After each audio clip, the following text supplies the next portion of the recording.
Next अगर मैं बात करूं थोड़ा सा, तो एक बार ना थोड़ा सा एनालिसिस हम लोग कर लेते हैं। मैंने 2023 और 2024 के बहुत सारे सेट देखे।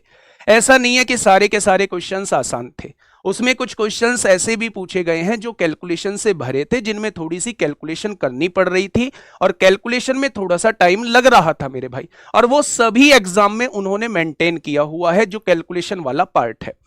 अब मेरे प्यारे दोस्त, आप लोग एक चीज ये भी मन में समझ लीजिए कि वो पेपर उसी हिसाब से डिजाइन करते हैं। मानना क्या है, 25 क्वेश्चन जो है आपके एग्जाम में आते हैं, वो 16-17 क्वेश्चन ऐसे रख रहे हैं कि भाई साहब उसमें टाइम ही आप लोगों को नहीं लगना है। उसमें से भी 10 क्वेश्चन ऐसे हैं जो पेन चलाने की आवश्यकता नहीं पड़ रही, या सिंगल स्टेप या 2 स्टेप में सॉल्व हो जा रहे हैं, तो कहीं ना कहीं उनमें टाइम तो कम लग रहा है। अब उनका जो टाइम है वो कुछ ऐसे भी क्वेश्चन डिजाइन कर रहे होते हैं कि उनका टाइम जो है वो आप उसमें यूटिलाइज कर पाए। तो आप ये देख के परेशान मत हुआ करिए कि अगर ये क्वेश्चन एग्जाम में आ गया तो हम लोगों के लिए टाइम टेकिंग हो जाएगा, हम लोग कैसे करेंगे। भाई साहब, वो भी तो क्वेश्चन एग्जाम में पूछे जा रहे हैं जिसपे टाइम बिल्कुल भी खर्च नहीं हो रहा है, तो उसका टाइम जो है वो आप लोग यहां यूटिलाइज कर सकते हैं। और एक स्किप टेक्निक आप लोगों के पास होनी चाहिए, आप लोगों की इतनी प्रैक्टिस होनी चाहिए कि आप क्वेश्चन को देख के एकदम से एट इंस्टेंट ये डिसाइड कर सके कि भाई साहब मुझे ये क्वेश्चन छोड़ना है या मुझे इस क्वेश्चन को छोड़ना है या इस क्वेश्चन पर अटेम्प्ट लेना है। अगर ये टेक्निक आपके पास अच्छी है तो कभी भी आपका टाइम जो है वो कम पड़ने वाला नहीं है। तो मैंने कुछ एनालिसिस किया है, मैं एक बार आपको उसे बता देता हूं मेरे भाई। एनालिसिस कुछ इस प्रकार है कि जितने भी सेट मैंने देखे उसमें मुझे एक चीज लगी मेरे भाई कि 15 से 16 क्वेश्चन जो हैं वो इजी क्वेश्चन आप लोगों से पूछे जा रहे हैं। अब इजी का मतलब ये नहीं है कि जी आप तो बना लोगे, पेपर में जाके प्रेशर पता पड़ता है कि प्रेशर में वो इजी क्वेश्चन भी गलत हो जाते हैं। मैं आपकी बात से पूरी तरीके से सहमत हूं कि पेपर में जाके जो है प्रेशर ऐसी चीज होती है कि हमसे इजी क्वेश्चन भी जो है वो थोड़े से गलत हो जाते हैं सिली मिस्टेक के कारण। आपको उसी पर तो काम करना है, आपको उसी चीज की तो प्रैक्टिस करनी है मेरे भाई। तो प्रैक्टिस इस हिसाब से करिए कि सिली मिस्टेक के चांस जो हैं वो कम हो जाएं।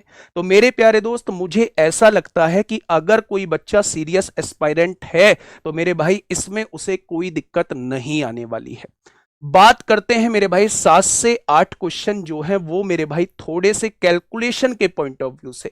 भाई यहां पे कोई कॉन्सेप्ट अलग नहीं होता है या यहां पे कोई क्वेश्चन मंगल ग्रह से नहीं आता है, बस फर्क क्या होता है इन क्वेश्चंस में और इन क्वेश्चंस में फर्क होता है केवल कैलकुलेशन का। मैं बार बार अपनी क्लास में भी एक एग्जांपल देता हूं कि मान लो आपको किसी क्वेश्चन में स्पीड निकालनी है, स्पीड डिस्टेंस अपॉन टाइम होता है, तो अगर उसने डिस्टेंस और टाइम की ऐसी वैल्यूज दे दी जिन्हें डिवाइड करना मुश्किल है तो वही क्वेश्चन आपके लिए मुश्किल हो जाएगा। लेकिन अगर उसने डिस्टेंस दे दी 100 किलोमीटर, टाइम दे दिया 10 घंटे, तो भाई आप तेजी से 10 किलोमीटर प्रति घंटा निकाल देंगे तो वो आसान हो जाएगा। तो हमारा जो क्वेश्चन मुश्किल और आसान बनाने का काम करता है वो कैलकुलेशन करती है। तो इन क्वेश्चंस में कैलकुलेशन बहुत कम होती है, इन क्वेश्चंस में थोड़ी सी कैलकुलेशन होती है, थोड़े से टाइम टेकिंग होते हैं पर मुश्किल बिल्कुल भी नहीं होते। यहां आपको कैलकुलेशन के हिसाब वाले टेक्निक यूज करनी पड़ेगी, चाहे वो आप यूनिट डिजिट का कॉन्सेप्ट यूज करें, चाहे वो आप डिजिटल सम का कॉन्सेप्ट यूज करें, चाहे वो कोई सी भी टेक्निक यूज करें जिससे कि कैलकुलेशन जो है वो जल्दी हो जाए। एक दो क्वेश्चन हर शिफ्ट में मुझे ऐसा देखने को मिला है जिसमें प्यारे दोस्त हमें सोचने विचारने का मतलब टाइम लग सकता है उस क्वेश्चन पे, तो या तो उस क्वेश्चन को स्किप करके हम लोग आगे बढ़ जाएं, वो सबसे बेहतर है। और अगर उस क्वेश्चन पे टाइम दे रहे हैं तो हमें इतना कॉन्फिडेंस होना चाहिए कि बहुत कम समय में उसका आंसर आ जाए। तो मेरे भाई एक दो क्वेश्चन मुझे ऐसे मिले हैं, कुछ शिफ्टों में तो जरूर मिले हैं, ठीक है। तो आप लोग जो है मेन जो टारगेट रखिए वो यहां तक का टारगेट रखिए, यानी 23-24 तो हमें हर हाल में करने ही करने हैं, ठीक है दोस्त। तो भाई आगे बात करता हूं। आगे अगर मैं बात करूं तो ये मेरे भाई कुछ चैप्टर्स मैंने लिखे हैं, जैसे नंबर सिस्टम में 2023 में 39 शिफ्ट हुई थी, उसमें केवल 21 क्वेश्चंस आप लोगों के पूछे गए थे, मतलब हर शिफ्ट में भी क्वेश्चन नहीं पूछा गया। लेकिन वहीं दूसरी तरफ 2024 में 36 शिफ्ट हुई है, वहां 46 क्वेश्चन पूछे गए हैं। हर शिफ्ट में क्वेश्चन के साथ साथ किसी शिफ्ट में 2 भी क्वेश्चन पूछे गए हैं। तो मैं ये नहीं कहूंगा कि यहां मैं कुछ चैप्टर्स के नाम आप लोगों को बता दूं और मैं कह दूं कि लास्ट टाइम पे बस इन चैप्टर्स को कर लो, इनसे आपका काम चल जाएगा। भाई साहब मेरा मानना यह है, आप इस बात को थोड़ा सा ध्यान से सुनना, मेरा मानना यह है कि 25 क्वेश्चन आने हैं। आपने टाइम एंड डिस्टेंस को बहुत मजबूत तरीके से किया, बहुत मजबूत किया, वहां से क्वेश्चन ऐसा पूछ लिया कि कैलकुलेशन से भरा वो क्वेश्चन आपसे नहीं हुआ। आप प्रॉफिट एंड लॉस छोड़ के चले गए, वहां से इतना आसान क्वेश्चन पूछ लिया कि वो पूरी दुनिया ने बनाया। तो कहीं ना कहीं आपको डबल नुकसान हुआ या नहीं हुआ?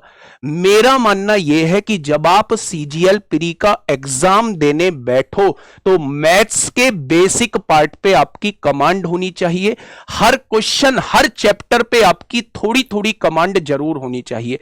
ऐसा नहीं है किसी चैप्टर को बिल्कुल छोड़ के नहीं जाएंगे। बहुत सारे बच्चों को मैंने कहते सुना है कि भाई साहब हम लोग जो है वो एडवांस मैथ को नहीं करने वाले। आप एक बार एडवांस मैथ से दिल लगा के तो देखो मेरे भाई, एडवांस मैथ वो चीज है, बहुत थोड़े से समय में बहुत अच्छा आपको आउटपुट देके जाएगा। तो और करना कुछ नहीं होता, मेंसुरेशन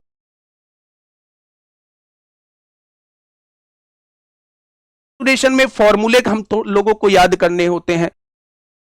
सुना है कि भाई साहब हम लोग जो है वो एडवांस मैथ को नहीं करने वाले। आप एक बार एडवांस मैथ से दिल लगा के तो देखो मेरे भाई, एडवांस मैथ वो चीज है, बहुत थोड़े से समय में बहुत अच्छा आपको आउटपुट देके जाएगा।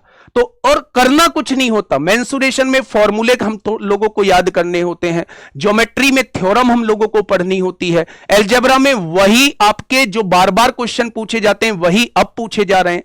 तो सब कुछ तो एडवांस के अंदर फिक्स है। तो मेरा कहना आप लोगों से यह है मेरे भाई, अभी आपके पास 40 दिन बचे हुए हैं। अगर किसी चैप्टर पे आपको ऐसा लगता है कि इस पर मेरी कमांड उतनी नहीं है जितनी होनी चाहिए, तो मेरे भाई उसको टाइम दो।